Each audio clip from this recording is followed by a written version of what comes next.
Thank you to everyone who is here. Can you just make sure you guys can hear us? If anything is up or wrong, please say so in the chat. Oh, hi, Maya. Oh, hey, Maya. Virtual hug back to you. We are so excited to be here. So we've already got 7 people on, but we're just going to give you guys a bit of time to share the live. So we will have an image up that will show and tell you a bit about what's going on. I'm also going to play some music just so you guys, have something to listen to. Also during the live, we will have some music in the background. So tell us if that music is too loud, too quiet, or anything like that. And for now, please share the live and we will be back in a second. See you in a bit.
Okay, so we have been off for 5 minutes now, and please make sure that you're still sharing throughout the live. Yeah. But we thought that we might as well just kickstart it so you guys can, you can watch the live. So please keep on sharing as we are talking. We really want as many people to be on here because it's really exciting.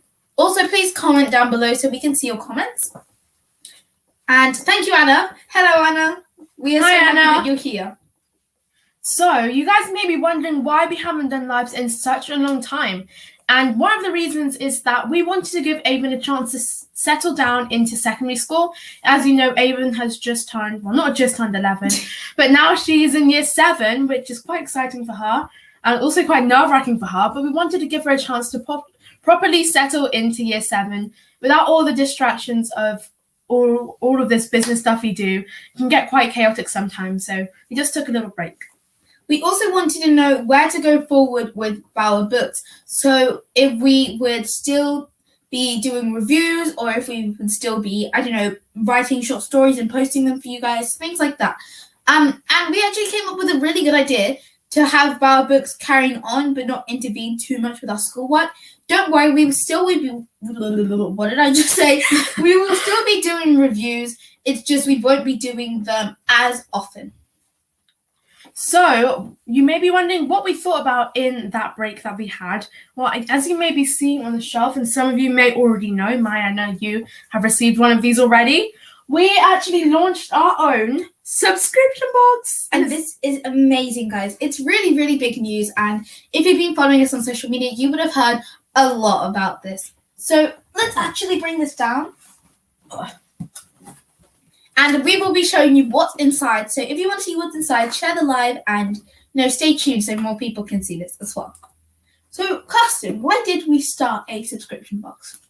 Well, we wanted to create a community of young and avid readers just to, come together, share interests. And we also have a Facebook group, which is linked to our subscription box. And also just something for children to do. And I think this subscription box is really good for that. And it's a really good way to inspire children to read and write. And we have lots of fun and stuff to do in this box. Also, before we carry on with this sort of things, we just want to say thank you to everyone who has been following us, who has been supporting us. And one of those people is actually Mel from Superhero Academy. So we will put up a photo. She has actually written a book. And this is called My Invisible Superhero Vest. Actually, let's take this banner down, guys. If we're in the live, we can take that banner down. So thank you so much, Mel. You've been posting every day of this week about this live and getting lots of people to join. So thank you so much. We appreciate you so much, Mel. You've done so much to help us. So thank you. And thank you to everyone else who has been supporting us. And it's just so great because we've had so many people coming along with us and tuning in with us. So thank you once again. So another reason that we started our book box is because we wanted to have a range of middle grade books to review for. So now we are a bit more in control of what we're reviewing. So whatever goes in our book box, we could review that. And now we have a more strict rule to our book reviews, which is also great. We also wanted to balance our schoolwork and also can find a way to continue writing. Because when we're doing school and we have all this homework and lots of things to revise for, there isn't that much time to stop and think about doing some business work on our books, or there isn't much time to do our schoolwork, or the other way around. So we wanted a way where we could still continue writing, but not massive novels like we've written before. So we actually wrote for our subscription box just some tiny stories that go inside of there, which really, really helped us to manage our schoolwork and writing, because short stories don't take that long to write. You could probably knock them out in 2 hours. And yeah. And the last reason, well, we have a lot of other reasons, but the last reason that we are going to say is that we also really want to, kind of expose our platform to different authors, because there are a lot of authors out there who don't get acknowledged very well, and there are some who do. In our box, we have some really good authors. That sounds really bad. We have like really famous authors. Like the author that we have today we're super excited about, but we also have a chance for other authors to get put in the box as well, and just to expose people to all sorts of authors, famous or not. So now you guys must be itching to know what's inside our subscription box. So we are going to show you right now what's inside this box. As you can see, Amy's getting here. And our subscription box is actually called Happy Every Chapter. And we came up with that name because we had a huge list of names. We were going to call it Bauer Subscription Box, Bauer Book Subscription Box. But we finally came up with Happy Every Chapter because it's a general slogan. You may have heard us say that before. And lots of people know it. And it's also easier to spell and say than Bauer, because not everyone knows how to say that. So here is Happy Every Chapter. Here is Happy Every Chapter. Here is Happy Every Chapter in all of its glory. And here is the logo for it. And this was actually designed by us. So let's open this up and see what's inside. So this is the card you will receive when you first open up the box. And it's just a kind of little introduction card. On the front, it has what is inside our box. It also has a book joke, which I'm going to read out to you. What did the frog say when he went to the library? Guess in the chat, and we can answer that later, actually. Yeah. What did the frog say when he went to the library? And then it also says, you'll never believe it, Shauna Jackson, I just revealed the author's name, who's one of the authors in our box, but Shauna Jackson of High Rise Mystery is coming on this live. So stay tuned for that. Please share this live. We are so excited for Shauna Jackson to be on here. And as we said, we want as many people to see it. So please keep on sharing. Right, okay, so when you open the box, how am I supposed to show you guys this? Here we go. You open this lovely tissue paper and you immediately you immediately see this wonderful sight. And this is actually our short stories. Kirsten, thank you for holding that. These are our short stories, and Kirsten's, that's Kirsten's one. And tell us a bit about your short story.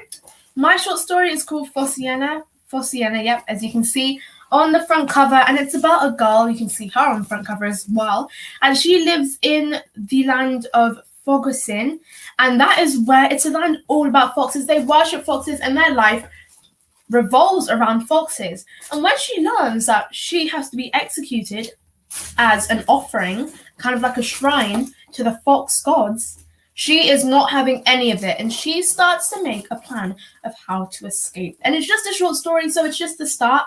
But if you guys want us to carry on and keep writing chapters of these short stories, please let us know. You can either DM us, comment right now, or just say it in our subscription box Facebook group. Okay, so Myers actually said something. If anyone just joined, we asked, what did the frog say? What was the one again? What did the frog say when he went to the library? And then Myers just said, is it Reddit, instead of ribbit? And you are actually right. Well done. So, yeah, I really like that joke. It's kind of a cool one. You may have heard it before, you may have not heard it before. But, yeah, that is the answer to the joke. Okay, and then here is my short story, which is The Bang, as you can see. And it's about this family who go to the theatre to watch The Lion King as a family trip, a dad, a son, and a daughter. And it kind of takes an unexpected turn when something unusual happens. And what's your genre for your short story? My genre is fantasy, I'd say. And mine is kind of drama or realistic drama, what you like to call it. And yeah, so these are some really good ones. And we have some activities that come with the short stories. And the one for this month is Finish the Story. So you guys can submit these. You can either DM them to us or submit them in the subscription box Facebook group. And we'll be announcing the winners. So it's actually a competition. We'll be announcing the winners on our Facebook group. And also we can just tell you if you won or not. And you'll have a prize in the next box if you do order a next box. I think it's really worthwhile getting into, guys. So the next thing you have in our book box are 2 books. Ooh. So we have Edmund Spencer, The Shadow and the Shadow of Magic. And we also have High Rise Mystery, as we mentioned before, by Shauna Jackson, who was our special guest for this live. Did I mention how excited we are? But this book is about the duo detective sisters, Nick and Norva, who lived in the southeast London in a high rise, which Grenfell Tower was actually high rise. And their fellow art teacher, Hugo Knightley Webb, has been murdered. And it's up to Nick and Norva to find out who is this murderer. Wait, before we carry on, let's go through some more comments. Auntie Vera says, looking pretty girls. Thank you, Auntie. Auntie Jackie says, well done, ladies. And Danella says, hello. Hello, Danella. Hi. Thank you, everyone, for coming. Please keep on sharing the live. And we've only just started, so there's not much to miss. We're just explaining what is in our book box. And then the last thing you've got in here... Wait. I just need to talk about this. Sorry. So this book is actually the second of the series, Edwin Spencer. The first book is called Edwin Spencer Mission Improbable. And it's about this boy called Edwin. And he has kind of like a doppelganger in a different realm called Hysteria. And you have to travel through a vortex to get there. This time around, though, since this is the second book and his second time traveling there, Edwin is summoned there because the prince... Orphan, who's this doppelganger, doesn't want to look stupid in a tournament. And here it says on the back, I've got to hurtle through a tunnel of fire into another blimming parallel, all because Orphan doesn't want to look like a loser. It sounds really interesting, though. So I think that's a really good book to invest your time in. And then the last thing we've got in the box is some, bookish sort of treats. We've mentioned this a lot, and this one's pretty cool. We actually have a USB reading light in here. So if you ever have the issue of reading when it's dark and you don't want to damage your eyes, like I've got glasses, my eyes are damaged, and you don't want to damage your eyes, then you can just get a reading light like this. And I think how do you do this? You plug it into a laptop. Yeah. Oh yeah, you plug it into something, and then you've got a cool little USB reading light. I think that's such a cool accessory because sometimes I don't like to get up and turn the whole light off in my room. So if you just plug that into your laptop and start reading, then you're good to go. And we also have some author swag in our book box. You can see some postcards right here. We also have some bookmarks. And we also have, our books won't be in the box. But yeah, this is our author swag from our books. And it's really, really exciting. Now we're going to tell you a bit more about the shipping of the box and where to get it. So Kirsten, you tell us, where can we get our book boxes? You can find our book box on our website, which we'll put up right now. I think Avon's on it. Yes, she is. www.bowerbooks.co.uk www.bowerbooks.co.uk Bower spelled MBAWA. To the bottom of the screen. Yes, right. Right there. It's just sailing past. And you can go and find our 4 plans on there. We have the 1 month plan, 3 month plan, 6 month plan, and annual plan, 12 month plan. So you can order that, and there is a discount for each plan. So if you order a monthly plan, then you will have to pay the same price. If you order the 3 month plan, you will get a 10% discount.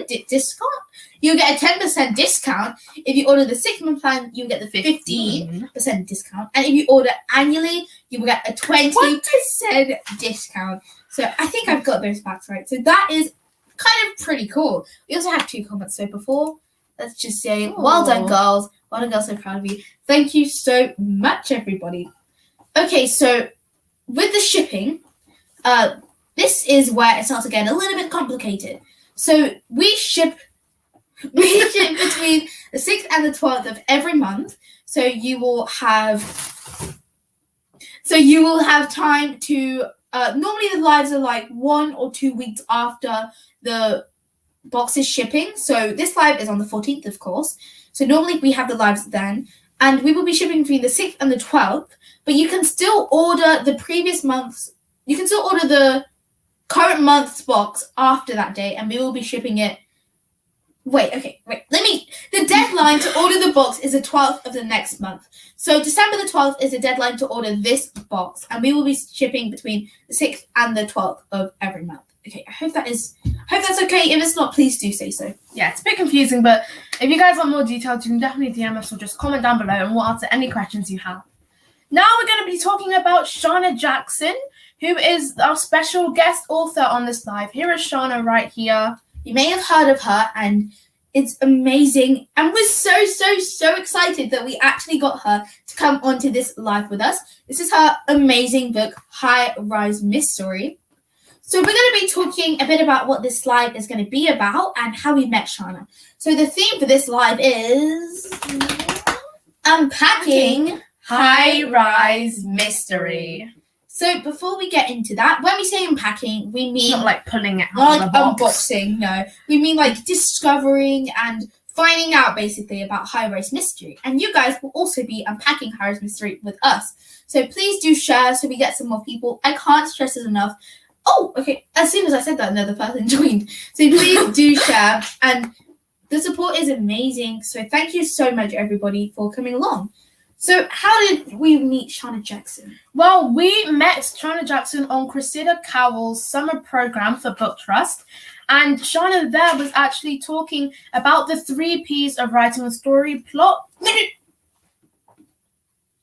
We'll let Shauna say that. Shauna will tell us what the 3 Ps are afterwards. Don't let Kirsten spoil it for you. Also, let me just take down this Bower Books. Okay. And we really loved what she was saying. And Mum was showing us like, oh, look at this author. And we didn't really know who she was at the time. We were like, oh, that's quite cool. Yeah. And we didn't really know much about Shauna Jackson at that time. So then, this is such a coincidence because we had a Zoom call in our school for Black History Month. And guess who it was? Shauna Jackson. So that was amazing because we came home and we said, oh, we had this Zoom call with this really awesome author, Shauna Jackson. And Mum was like, our mum was amazed because she had been trying to get Shauna Jackson to come on a live with us for ages. And then it turns out that we had just been on a Zoom call with her. So our mum was shocked. And then shortly after that, Shauna actually agreed to come on a live with us. And this is where we are. And we are so, so, so thankful that Shauna managed to come on because this is probably one of the most exciting lives we have done. Shauna Jackson has actually written 4 books. Four books. Oh. 4 books.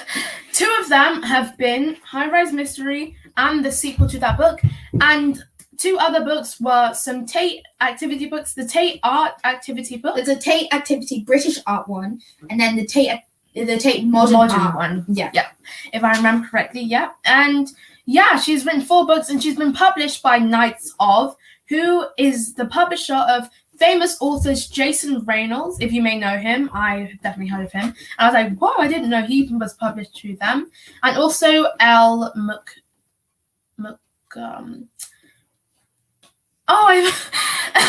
What's she like? Nicole. Oh yes, Nicole. That's her name.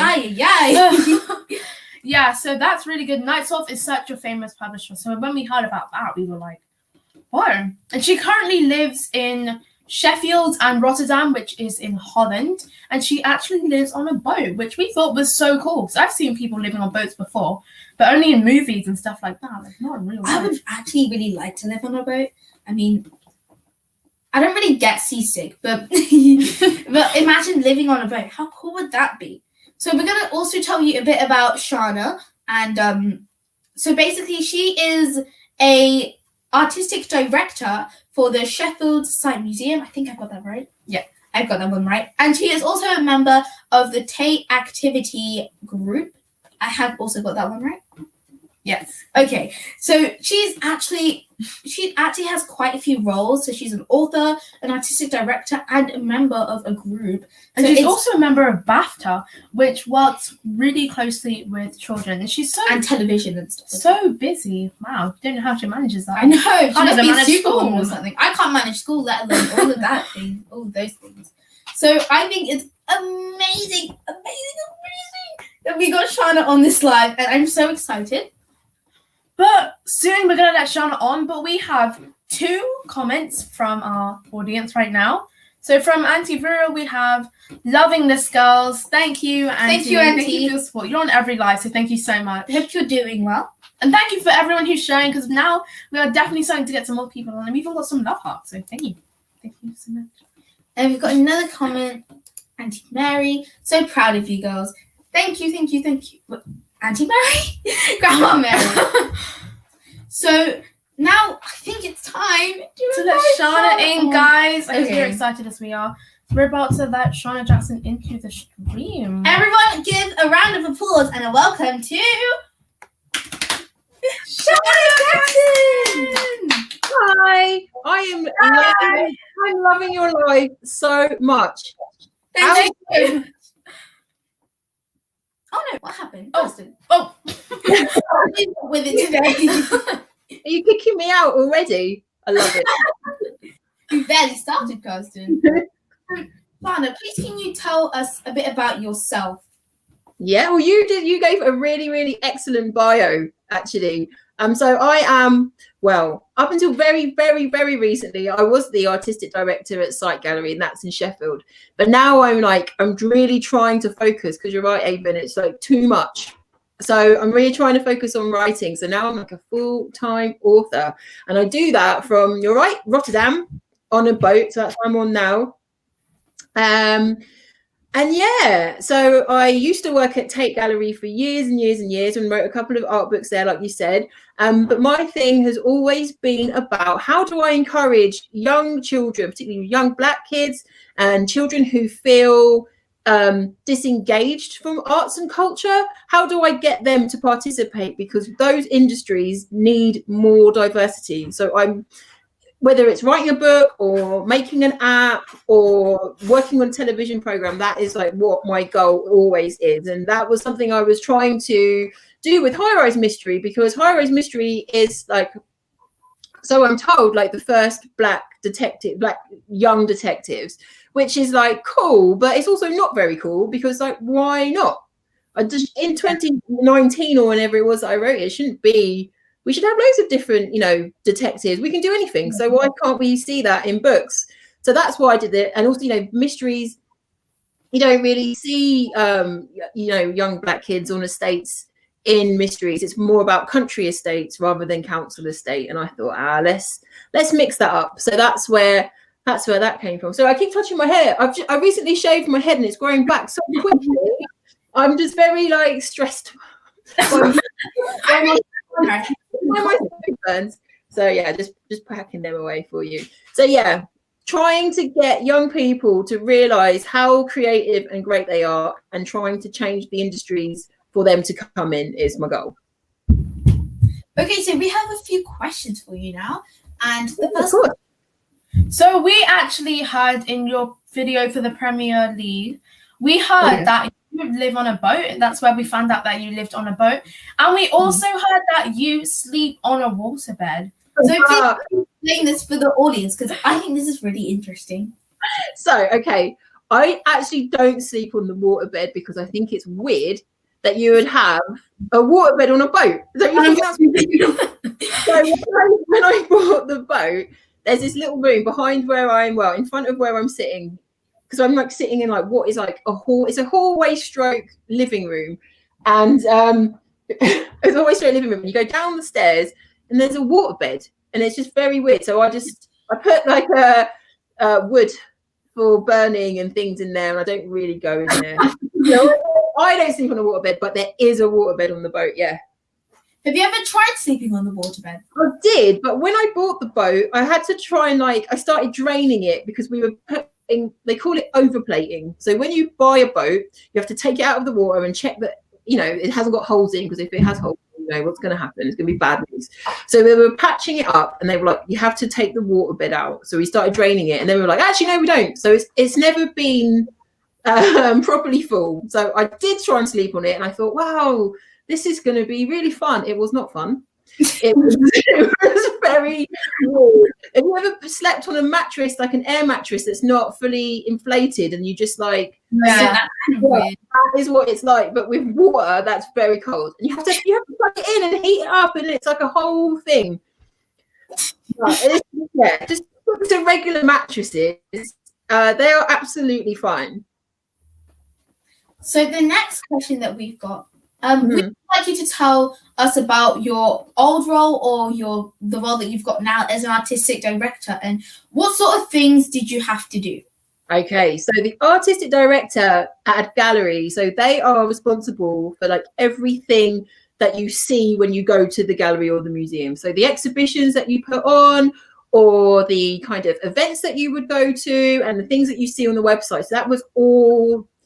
It's not all my idea, obviously, because I work with my team. So we would come up with ideas together, and we had to think about like what we wanted the gallery to be like, and who the people we wanted to come through the doors were. Because the thing with work, a lot of times galleries are places that feel very hard to go into, because sometimes if you're working with what we call contemporary art, which is art that's been made now and today, a lot of it can be quite confusing if you don't feel confident enough to go in. So what I wanted to do was make sure that everything I did, it could be as creative or as imaginative as the artist wanted, but I wanted to make sure that everybody that came in through the door could understand what was going on. So I did a lot of work around making sure that the text that we would write would be very clear for everybody, because a lot of that sounds really bad, but sometimes in the art world it's very much about bamboozling people, and you don't want that. I want people to come in and enjoy, and like, even you don't like it, it's not about liking it, it's about experiencing it and then going, oh, that was interesting. But I don't want anyone to ever come into a gallery and feel that it's not their space, because it is their space. and we were funded by the government. I'm like blah blah blah blah blah, but we were funded by the government, and it's important to me that everybody felt that they could come to the gallery. So I spent a lot of time making sure that that we were like accessible. That sounds quite cool. So before we carry on, there's fireworks outside, and I think it's really cool because it's Diwali today. So happy Diwali to everyone. So if you hear a bang outside, then those are just know we're not being raided by bombs or anything. Speaking of fireworks, because I live in Netherlands, I said, but over here their fireworks are horrendous. They're like not just like it's like doof. And it's actually frightening. It's actually scary, and I'm very nervous about New Year's because I'm quite so. And also another thing for the audience, leave some questions in the comment section for Shauna that we can answer at the end if they haven't already been answered by us. And before we carry on, let's just review some comments. So we've got comments saying, "This is great, thank you so much." And then Peter says, "Nice one, girls." And then Zach Book says, "Hi." And Auntie Jackie says, "Great question." And then Maya says, "This is definitely my favorite live ever." Oh, thank you, Maya. Thank you so much. So our next question for you is that England is back on a 1-month lockdown, which is decreed by Boris. But Boris. But what is it like in Holland? Are you back on lockdown as well, or are you just going about your everyday life? Because in case you don't know, Rotterdam is in Holland, right? Yeah. So Rotterdam is like Corona, never met her. So they are not taking it very seriously, which is quite stressful. So my boat is in what's called Oudehaven, which is in like the center of Rotterdam, and it means Old Harbour, and it's surrounded by bars and restaurants. So they are all closed, and that's actually quite nice because I can go to sleep without earplugs, etc. So that's great. But today I had to go and collect a parcel. So I went into the city centre, and it's like, apart from people wearing masks and like lining up to go into the shops, everything is open.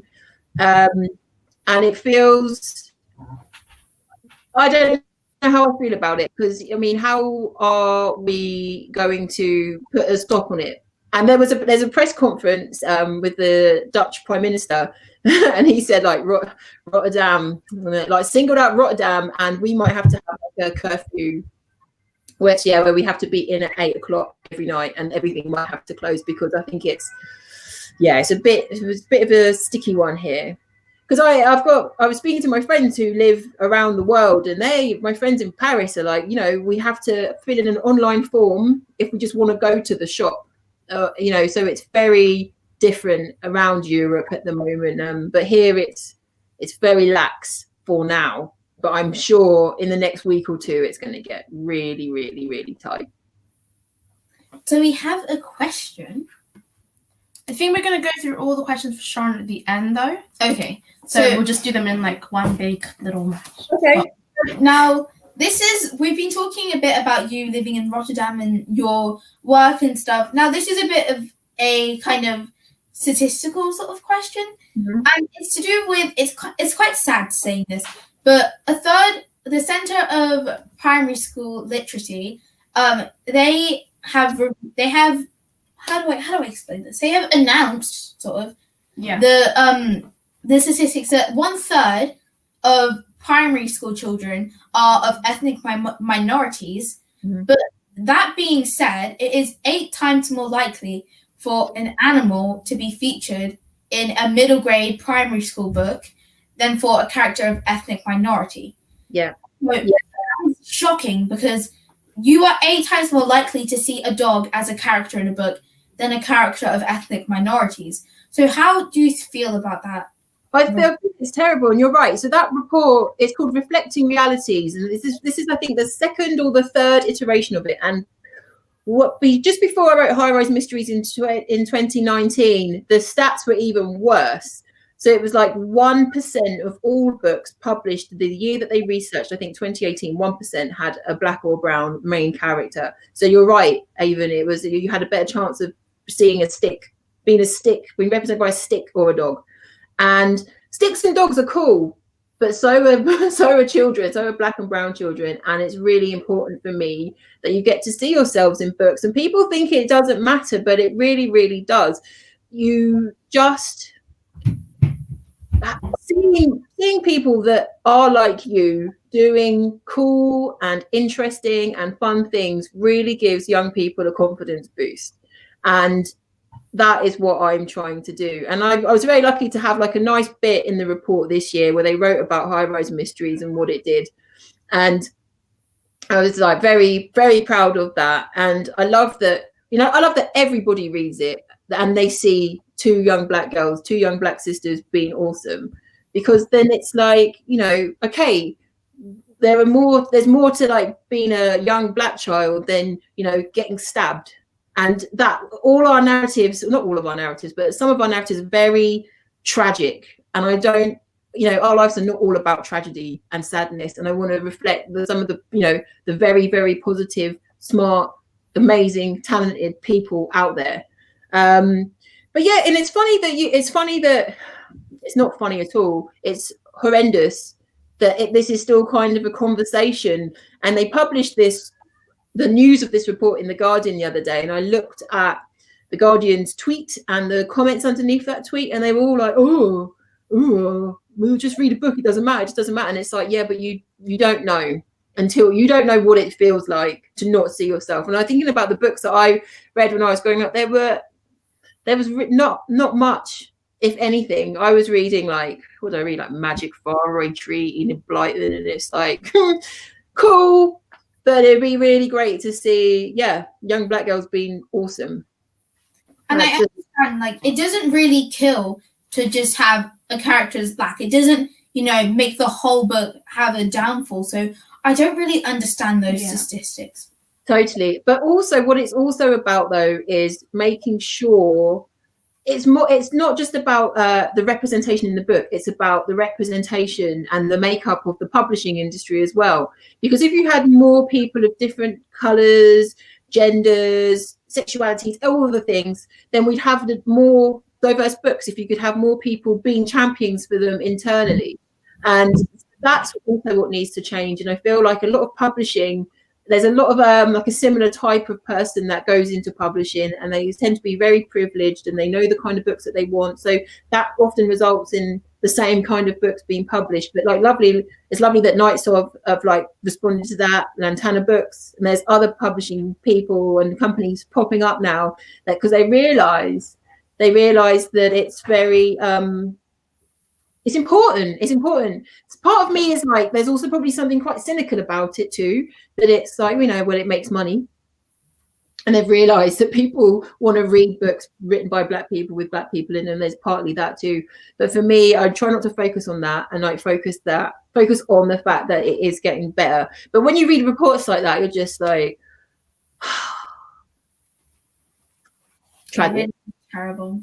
Yeah, we need more. So I'm so impressed by your books, and I just dashed out a short story. So I can't dash out a short story. It'll take me weeks. You're like, you do it a couple of hours. I'm like, so good that you are, constantly writing and thinking of stories, because that's exactly what the publishing industry needs in the UK. So what do you think we could do, or more importantly, authors could do, to raise awareness for more diverse reads? So authors, it's quite difficult sometimes, because authors don't have. It's really nice you come in here and you're like, oh, Shauna Jackson's coming on. Oh, it's like she's famous.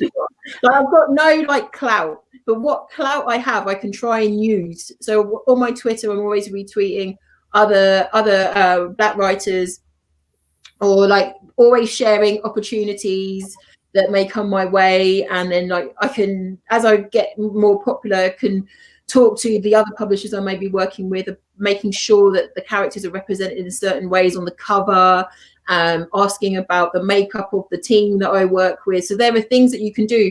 But when the thing is with writing, because it's really difficult to break into, I can see why. I mean, it wouldn't be my approach, but I can see why some authors may find it hard, because you're just very grateful you got your book published finally, And then it's quite hard to be like, well, I want this and I want this and I want this. But I think that we have like a collective responsibility to do that. So before we carry on, Maya's actually said a really amazing comment. There's this amazing movie on Netflix called Ruby Bridges. I'm not sure if you've heard of it, but it's really educational and talks about Black history. I cried at the end of it though. Okay, I'm going to definitely check it out. But you know what? Dutch Netflix is very different to UK Netflix. As there are programs that I can't see. So I'm just, trying to figure out how I'm going to get around that problem. But yes, I'll see if I've got it, and I'd love to watch that. Also, there was this other show that we were watching the other day with Mum on BBC iPlayer, and it was, I forgot what it was called, but it was talking about slave trade, yeah. And that was really educational as well. And they were finding out more about the slave trade. So that was really fun to watch. I'll definitely check out Ruby Bridges, Maya. Thank you, Maya, so much for that suggestion. So the next question we have is that... Sorry, the next question is, we want you to tell us a short summary about your the following book to high-rise mystery, Mic Drop. So we haven't done that, but in a short summary and a brief summary, please can you tell us a bit about that? Yeah, so Mic Drop, I always laugh about Mic Drop, and I shouldn't be laughing because I love it as well. But Mic Drop is the story of Trojkat. So Trojkat in the high-rise mystery world, she is somebody who used to live on the estate, who is now a pop star. So she comes back to the estate to make a music video because she's basically about to become like massive. Isn't she the one that George is obsessed about? Yeah. She's like, George loves her. So George has managed to wrangle some work experience on her video shoot at the Try. But there is an accident, and R.I.P. Trojkat. So they have to quickly solve the murder. You're like, that's wait, I wasn't expecting that. Yeah, she dies, man. You have to read it. Yeah. And that's the book. I knew that book. It's not a massive spoiler because we talk about it on like page 1. So yeah, that book is different. I wrote it in a much shorter time frame than High Rise Mystery. I wrote High Rise Mystery probably over about 9 months, and then I wrote Mic Drop like very quickly. But I was thinking about it for a long time, but the actual words came out quite quickly. So I haven't like reread it or anything yet. So sometimes when I go to school visits, they're like, "Oh, we've all read High Rise Mysteries. Read the opening of Mic Drop," and it's quite scary and like it describes like I'm not gonna no more spoilers. But yeah, when I read it back, I'm like, what was I thinking? I was in a dark place when I wrote this. So yeah. And I don't think this will spoil it, but will we meet some new characters, or will anyone move into the tri-state? The Try. Or will we meet some new people? There's a whole new set of suspects, because what happens is, so I was hoping that I could just like bring in, Miss Kowalski again and Mark and everybody. But when you write a sequel, you have to imagine that somebody hasn't read High Rise Mystery and they've just picked up Mic Drop as the first book. So you have to keep it like very clean. So you can't really be bringing in like characters all the time, especially not the suspects, in case you like tangle yourself with spoilers. So it's a new set of suspects on a different tower in the Try. Yeah, it's different. And it's set on Halloween. Yeah. Oh, this is exciting. What I love about High Rise Mystery and also other murder mystery books is following along with, in this case, Nick and Nova, and trying to find out, like Scooby-Doo, like I do with Scooby-Doo, trying to find out who they think did the murder. And they have certain suspects, and you have to try and work it out yourself and see if you can get it right. Yeah. I also think really good with this, Shauna, because just as I'm thinking, okay, this person, it must be them, you just you kind of throw me off track, like, but it could be them, or it could be them. So it's quite hard, but it's so enjoyable reading murder mystery books, especially high-rise mystery, and it's so fun to go along with, and it's almost like you're Nick and Norva. Oh, thank you. And that is why I like murder mysteries, because they make people feel smart, because they are smart, and you have to be like, wait a minute. And so that's what people who've read the book, like, they keep their own notes as they go through, and like they work through it as well.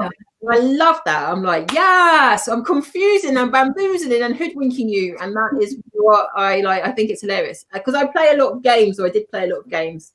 And I'm currently working on a game as well. Not a high-rise mystery thing, I wish. But that's why I love it, because it's kind of like you're playing it as well. You're playing and you're reading and you're thinking and you're reading and you're thinking at the same time. And it's just like a lot of things are going on, which is why I really like it. But yeah, you have to keep it really twisty, and you have to keep track of the twists that you've put in yourself, because sometimes you're like, oh, so yeah, she's not where I thought she was, and then you have to like rewrite your story. And like writing a story, as you know, you've written a story, it's like knitting, isn't it? And then sometimes you have to like pull out one thread without the whole thing falling apart. So there's a lot of like, okay, I've written it, but this is all wrong. I need to weave you back in, and then pull you out, and then put you in, and then patch you up. So it's very like, yeah, it's like knitting a scarf in a way. Description, actually. So am I right in saying that you wrote your activity books before you wrote High-Rise Mystery? Yeah. I wrote those 2 activity books in 2014, and then High-Rise Mystery came out in 2019. And then I did a little book. I did a book with South Bank Centre in London, with 1,300 school children in London, called London Lundoff, where we wrote it together. So there's a game called we call it Exquisite Corpse. You know, where you have a piece of paper and you draw a head, and then you fold it over, and then you give it to the next person, and they draw. Yeah. I like that game. It's like this whole, and you're like, haha, look what I've made. So that was kind of the book. So I wrote the opening 3 chapters, and I wrote an opening sentence and a closing sentence for the rest of the other chapters, and then every school wrote their own chapter according to to those sentences, and like a few bullet points, because they needed to, like, obviously the story had to progress, so they had like some pointers as well. But it was fun, but that was hard work, but it was great. And then I got to read it to all the kids who wrote it over 3 days at South Bank Centre, so that was really cool. That sounds so incredible. Did you find it difficult, though, when you were writing High-Rise Mystery, from writing activity books, to write in a children's sort of language, being an adult, and write a middle grade book? Well, yeah. So I've got a son. My son is 10. And we lived in London for a lot of that time. So it was really good to hear him, what he was saying. But you got to be really careful, because I'm an old lady, and there's nothing worse than a cringy auntie trying to be cool. So you have to be like, you know what I mean? Like, none of I'm sure you're like me, but I've got some real cringy aunties who are always like, "Oh, tell us what's cool, what's happening," and you're just like, you get that a lot with mum, anyways. So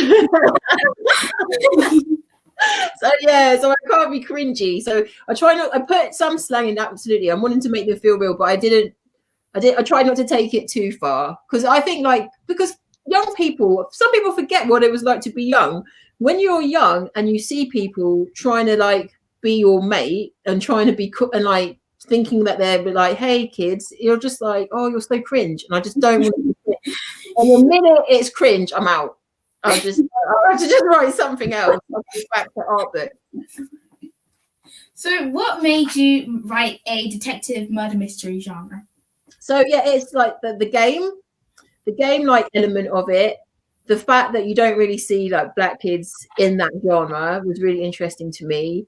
And I just liked the kind of the challenge of writing something twisty turny, and like what that would mean and how I would do it. Because for me, I really like the planning stage of writing a book. I love it. I love like working it all out first and then writing it, because I wanted to like play that game myself, I think. So yeah, that's why it's trying to put a new spin on the genre and bringing black girls into the mix. So just before I say my next question, just make sure you keep those questions for Shauna Jackson coming so she can answer them when we have finished this little interview. We've already got a few questions for her, but make sure you guys keep them coming. And if they're not answered already, we'll make sure to ask her them. So my next question is, with every book there comes difficulties, whether you love that genre or not. My book, Sagas of Anya, is a historical fiction, and I love that genre, but it was so hard to find out all the research for that since it's set quite a while back. So what was the difficulty with writing that genre? So keeping track of every thing and everybody, and going back and making sure you're putting in the right red herrings at the right place and making it like twist in the right directions and keeping that momentum and never letting it sag. And like the editor that I had is a woman called Robin Stevens, who is quite famous. Yeah, so she's the editor. So I was very lucky to have her, because she writes the Murder Most Unladylike series, very different to mine, like, boarding school in the 30s. Like kind of more traditional murder mystery kind of thing. So it's like a similar thing, just different setting and characters. So she helped me, and she, like, one of the best things that she told me was that, every chapter needs to finish on a cliffhanger, because you want people to keep reading and keep reading. So that was like a real challenge. Like, okay, how do I make it like you don't want to put it down? So that was like the challenge there, and keeping track on everything. But also with murder mysteries, it's like it's good and bad that you have like what we call tropes. So like that you have to have certain things, obviously, like a murder, the suspects, the culprit, a red herring, all those elements. You need all those elements, and sometimes you're a bit like, oh well, what if I didn't do this part? And then I'm not explaining myself very well. So it's like there's a formula that you have to use, basically. There's a formula to it, which is great, because you know what you need to hit. But at the same time, you're a bit like, oh, what if I threw all that away? But then it wouldn't be a murder mystery, and it wouldn't be what people wanted. So it was like something you have to balance when you're working with that genre specifically. But because it was on an estate and it had black girls in it, that was like the innovation in the genre, if you know what I mean, rather than tweaking like the actual elements of the story. Does that make any sense? I'm saying it and I'm like, oh gosh, that sounds very inarticulate. Yeah, that makes sense. Okay. I also think you did really well with the cliffhangers, because when I started reading it, I was at the end of the chapter, and it'd be like 10 o'clock at night, and I'd have school the next day, and I was like, okay, one more chapter, just one more page, one more chapter, I can do it. And it's such a good book, and it really gives you that one last chapter, but you're really lying, sort of. Oh, thank you. That's what I want. Loads of like tired children who go, oh no, I just had to keep reading under my bed covers. Like, yeah. So the question is, who is your inspiration, if you have one? I'm inspired by like lots of people and lots of things at different times of the day. I don't think I have like one person who I'm like, okay, that's my role model, and I want to follow in their footsteps, or in anything like that. Because sometimes it sounds so negative, but sometimes if you invest too hard in someone, they would disappoint you, and then you're like, whoa. So I like to look at different people for different things. So like lots of my friends inspire me. I'm sure you've come across him, but his name's Dapo Adeola, and he's an illustrator, and so I won the Waterstones prize for in my category, younger fiction, this summer, and he won it for best picture book and the overall prize, like the best Waterstones book of the year. And he's a black man who's in illustration, and he's just very inspirational to me, the way he is very forthright on Twitter, and he's fighting for change, he's running campaigns, and he's just like really trying to make illustrators have more a bigger platform, making sure they get credited properly. Because you look at picture books and the author gets all the credit for a picture book, but how can they when it's about pictures? Yeah. It's very odd. So he's really campaigning, and I just like, I think he's great. I love him very much. So he's like a massive inspiration to me. My son like cracks me up. And you two are massive inspiration. Like when I met you, when I started speaking to you, I'm just like so blown away and impressed by just how awesome you are. So it's Thank you. yeah, I'm absolutely serious as well. I think you're just incredible. So you, like, for me, it's like having inspiration from all people everywhere, for all the things that they're doing and the things that they believe in and the things that they're trying to change. Just think it's top notch. So that actually quite leads nicely on to my next question, which is, what did it feel like to win the Waterstones Children's Book Award for the summer of 2020? That must have been such a good feeling receiving that award. So what did it feel like for you? Oh, it's crazy. I was like, what? Like when they told me I was shortlisted, I was like, shut up. That's what I was like, no, I'm not. And I was like, there's no way I'm going to win it. Like, how am I going to win it? What are you talking about? And then I did, and I felt sick. I was like, are you serious? Are you serious? Are you serious? Are you serious? And it was crazy. And there's one bookseller in Waterstones, Durham, Fiona Sharp. She's so nice. And she's just like, she was like championing it really hard. And I think it's voted for by the Waterstones children's booksellers. And she's quite prominent and prolific, and she does a lot of work. And she was just like championing me so hard. And it was really, really, really nice. It's really nice. It's really cool. And like, it was really nice. But it's not like my favorite thing that's happened. Like my favorite thing is like doing things like this and meeting people, doing school visits. And like when I first started, no one had read the book. So I'd go to festivals and like, and they're just like, oh, yeah, sounds good, bye. And then now you people have read it, and you can have really good conversation. People like know the book better than me now, and they're like, on chapter 15, when we talk about Hugo Knightley Webb, what if you said that when earlier you said that and you're like, sorry. Like that's exactly what I want, because it's like the book doesn't belong to me.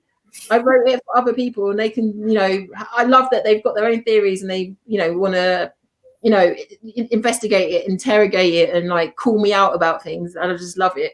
It's my favorite. So that's the best bit. But winning the Waterstones was, it was pretty wicked.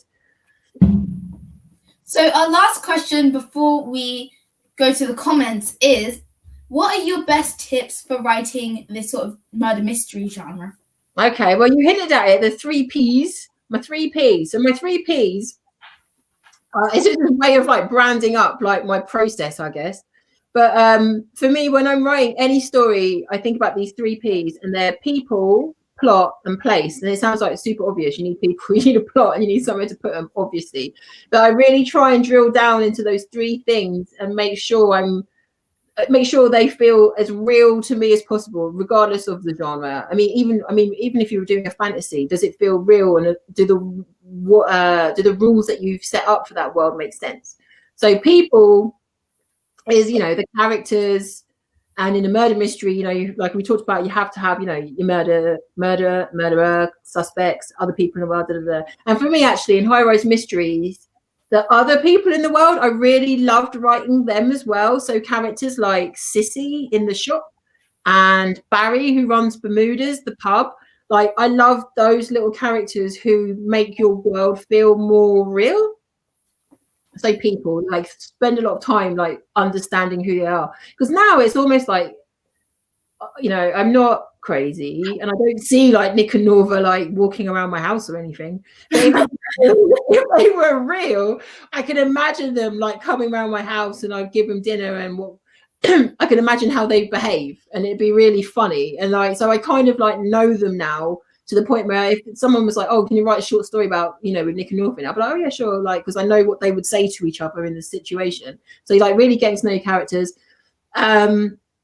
With your plot, especially with a murder mystery, you need to know where everybody is at all times, because if you forget, you've sent your character to the toilet and then you forget to take them out of the toilet, your readers might think that they're the culprit off doing shady things, but actually as a writer, you like messed up.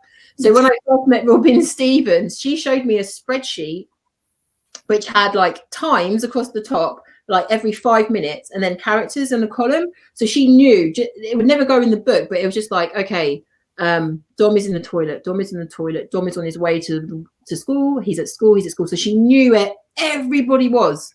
So just so it wouldn't be any plot holes. Because if there's a plot hole in a murder mystery, then it's kind of a failure. So that's plot. And then place is a setting. Like, how real does the setting feel?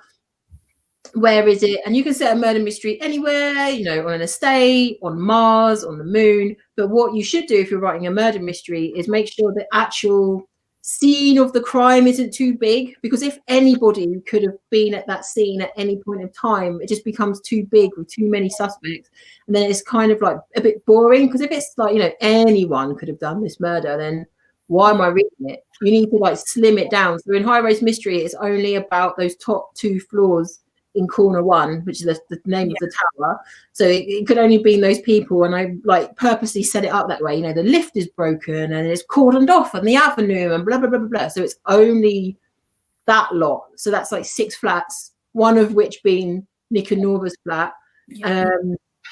So you're just shutting it down. And on in Mic Drop, it's a similar thing. It's basically like one room and a rooftop.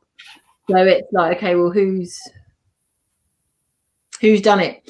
Set it anywhere, but when you comes to your murder, like, just close it down a little bit. So they're the 3 Ps. I really like that, you know.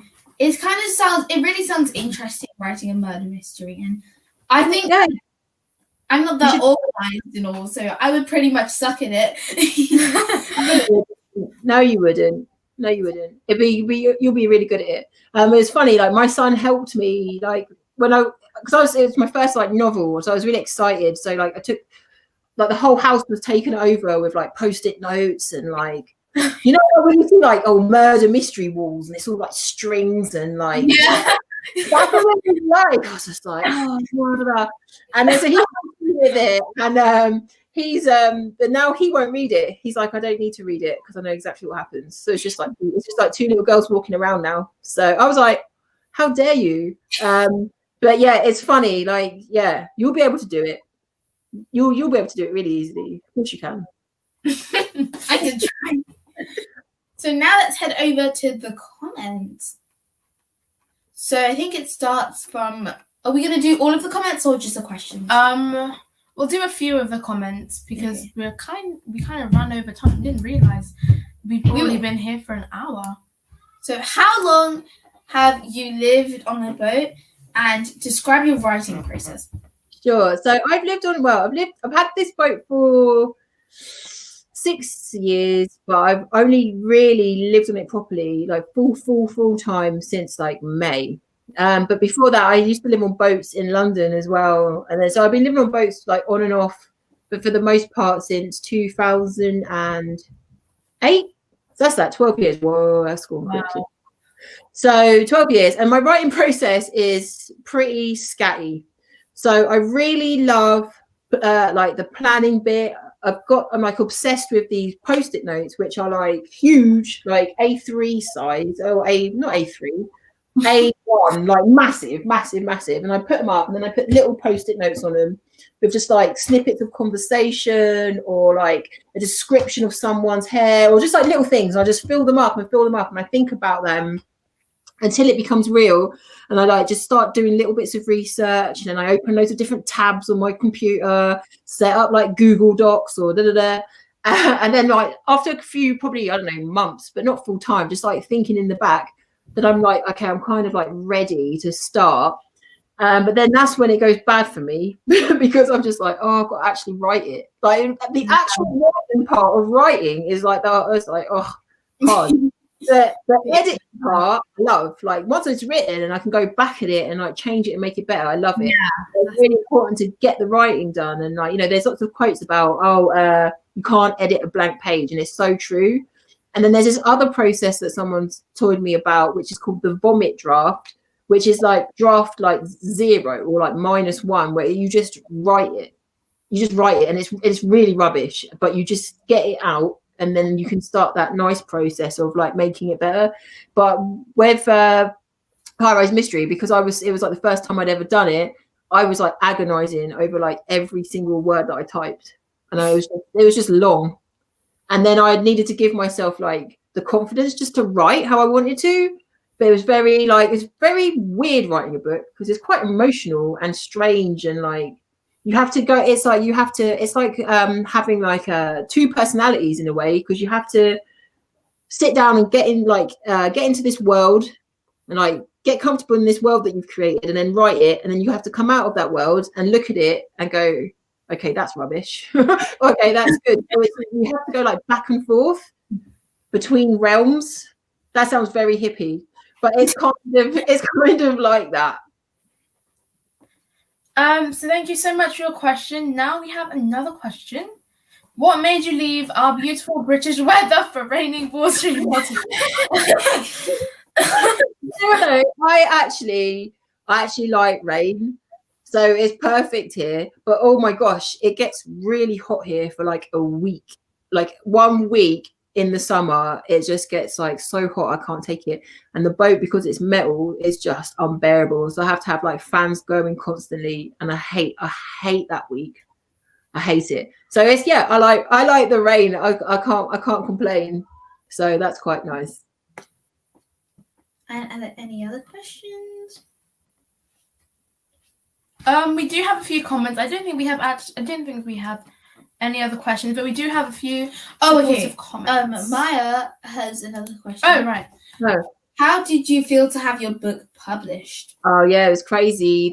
I wish I could, I don't know if I'll be able to find it, but there's this video of me getting the book for the first time, and it was the first like few editions of it was so chunky, because they printed it on very like bougie paper, and I was like, oh my gosh, this is so thick, this book is so big, and I could like smell it and open it, and it was really crazy. It was really, really nice to see it. And yeah, and then it's like in the Waterstones shop windows, like all of them, and it's really crazy. But I don't live in England now, so I don't see it.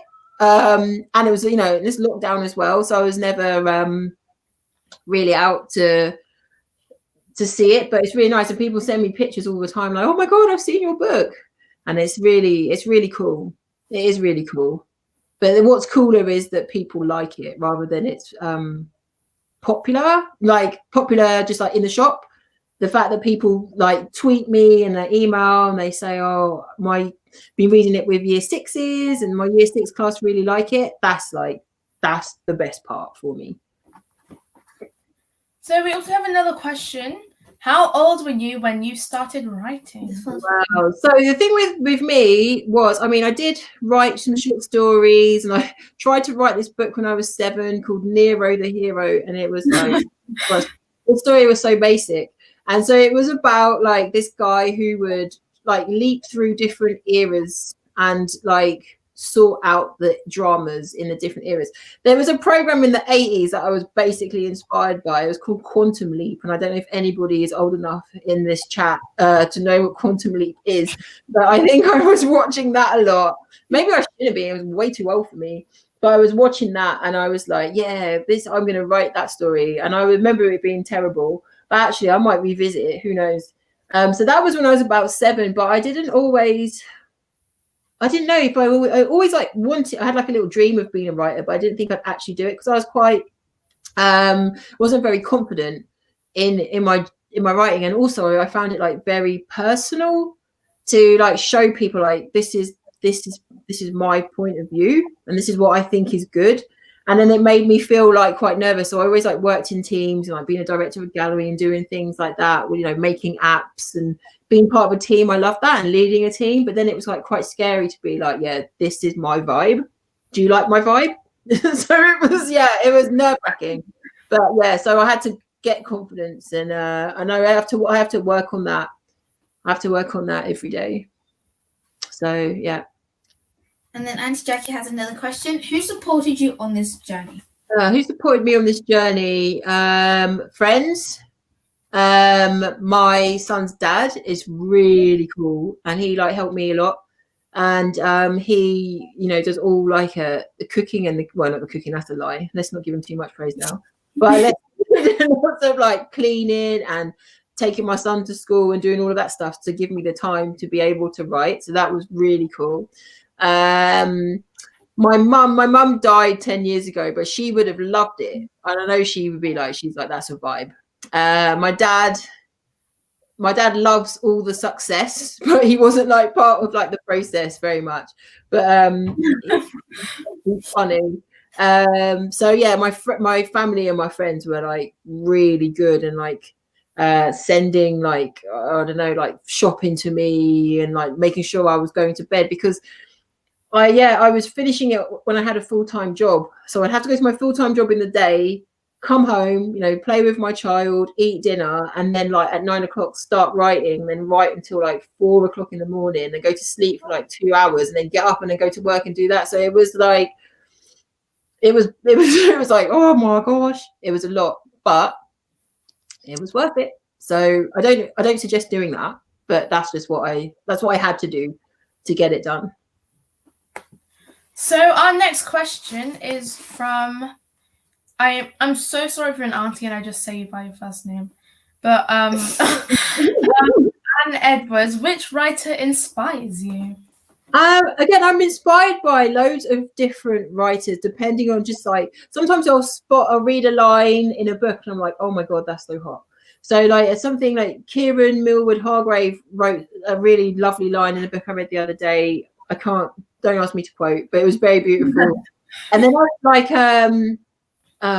just everything. And I'm really inspired by like some games writing. Actually, it can be really beautiful. And what really inspired me, this is so weird, but what really inspired me when I was a kid was a medical encyclopedia. A medical encyclopedia that I had that I loved. It was my favorite. It was my favorite. And I would read it like every day and like look at all the exotic diseases and like, oh yeah, how am I going to get that? I think I was like a child hypochondriac. So I was like, yeah, I'm going to catch this and I'm going to catch that. And that's what's going to happen. So I was just like reading the medical encyclopedia, and like, I know that sounds like so weird, but that book was my jam. Like that was my absolute favorite book. That actually sounds pretty cool. Yeah, I get inspiration from like everywhere and everyone, and just like walking around and looking. I don't have like a list of like these are my favorite writers, because I like to try and read as much as I can. But then I say that, but I haven't really had time to read. Like now I'm not working in the other jobs, I'm gonna like try and up my reading again, because that's the worst thing. Like, how can you be a writer when you're not reading enough? Yeah. So that's something I really, really need to work on. I think that is the last question we're going to do. We've run over time 15 minutes, but we have enjoyed every second of it. We just want to say thank you so much to all the audience. Maya, thank you for your amazing questions. Thank Dad, you. Auntie Jackie. Auntie Jackie. Thank you everyone else who participated as well. And thank you most of all, Shauna, for accepting to come onto this live. We are so grateful to have you. We just still can't believe you accepted to come on this live. Amazing. Of course I would. Why wouldn't I? Well, thank you everybody, and we hope you enjoyed this live, and bye. Bye guys, see you in the next live.